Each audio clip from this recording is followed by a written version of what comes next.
Good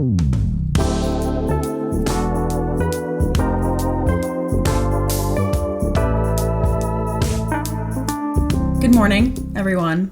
Welcome to 2026.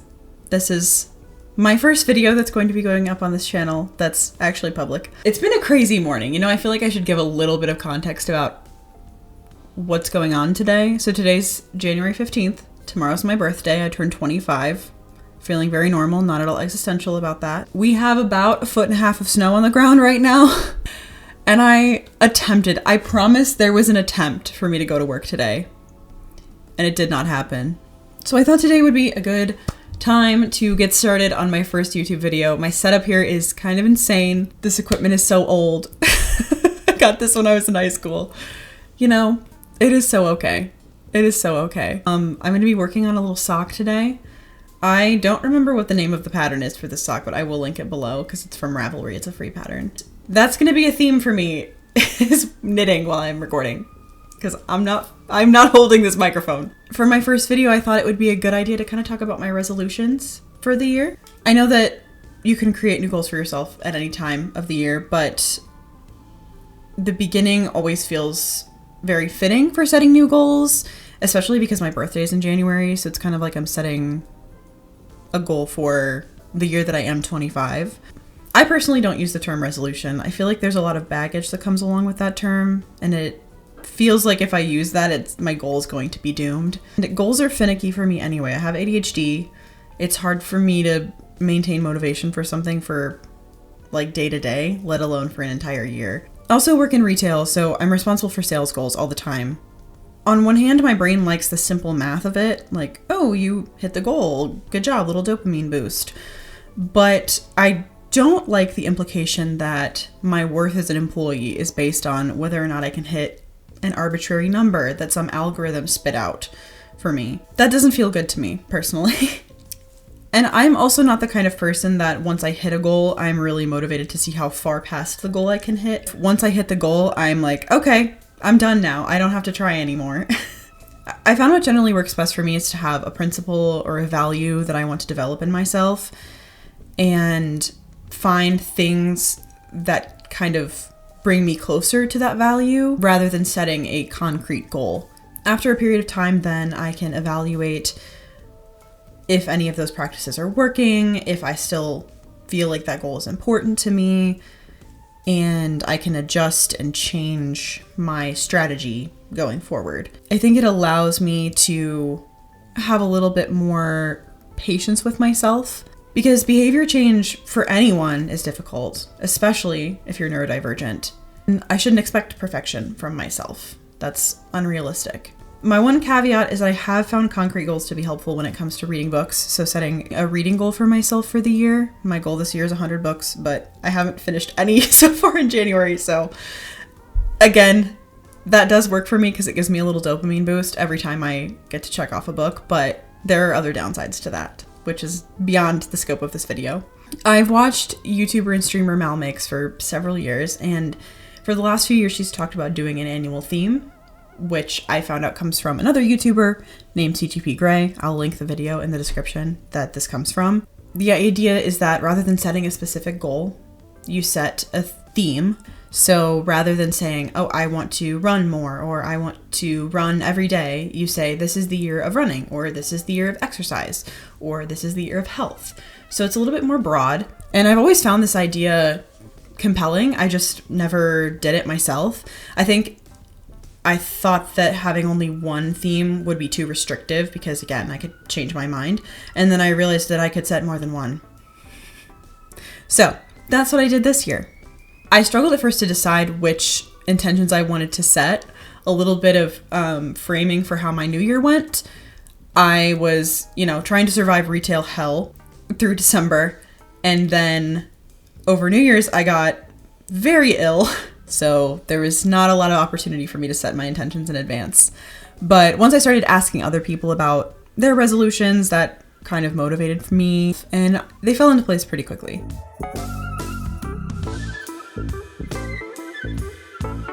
This first one came from a conference call and a half-assed answer I had to give. on the call about what my one word was for 2026, but then I ended up actually using it because I was like, this is something that I care about.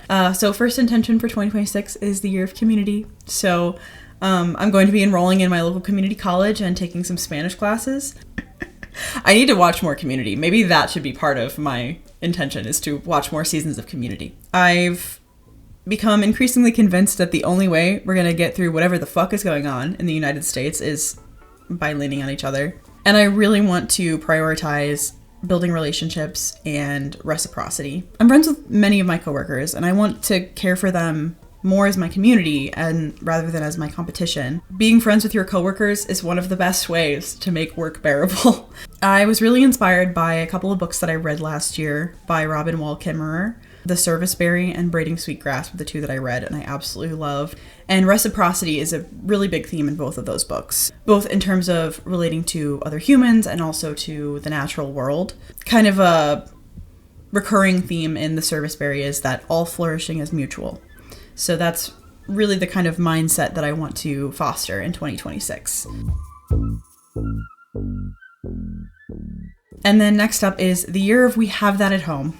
Initially, it was going to be the year of we have food at home because my main focus is going to be eating out less. But I thought that the year of we have that at home would tie in a little bit better from my low buy from last year that I'm just kind of continuing into 2026. I was pretty successful with limiting my spending on other things in 2025, but one thing I really struggled with was eating out, like fast food and DoorDash. Those were much more difficult habits to break.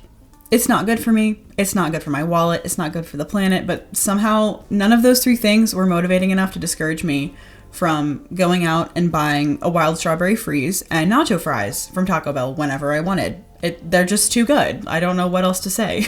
This year, my focus is really going to be identifying why it is so difficult for me to change those habits, using the quintessential childhood mantra of we have that at home.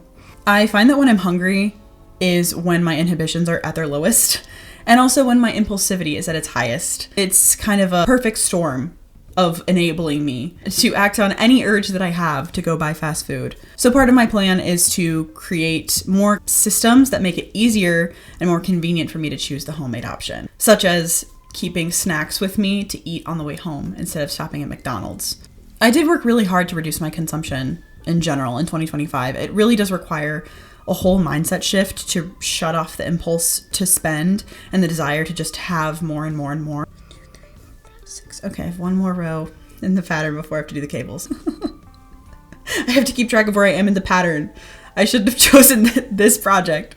If you're interested in reducing your consumption this year, I highly recommend looking into low buys and no buys on YouTube. There's a video by Emmy Lucas that really helped me to figure out what boundaries to set for and rules to set for myself at the beginning of 2025.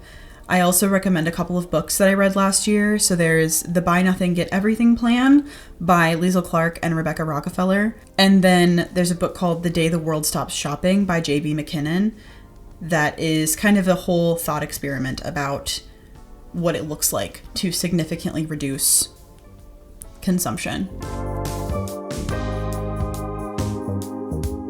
My third and favorite theme for the year is the year of self-respect. Originally, this was going to be the year of hygiene, but I felt like that really gave the impression that I'm not hygienic. I brainstormed a little bit more, and I remembered this really wonderful video from Anna Howard on her podcast, Wild Geese. The video is titled Notes on Coming Back to Yourself, which I will, again, have linked below, and I beg you guys to check her out. She's been so influential in my personal growth as a creative and kind of as a human in the last year. She references a TikTok from creator @Glitterbones who talks about self-respect and self-devotion.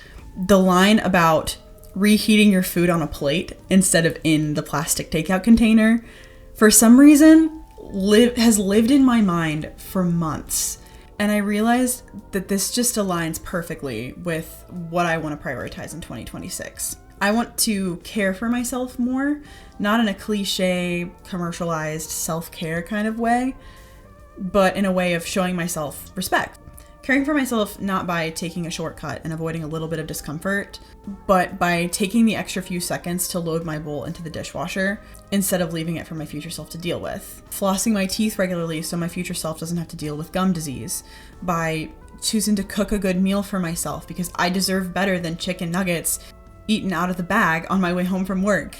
Self-respect is broad, but it's very, very important to me. So it's kind of become like an affirmation. Anytime that I feel tempted to take that shortcut, I just remind myself, and I deserve to give myself better treatment than this.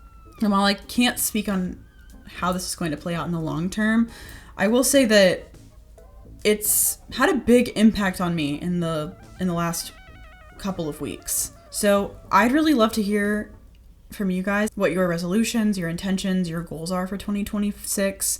I hope that you are able to stay sane in the absolute nonsense that is happening in the world. I don't know that I feel particularly equipped to talk about that. Things are scary in the United States right now. First of all, fuck ICE. Oh my God. If that wasn't clear about my stance on the whole situation, fuck ICE.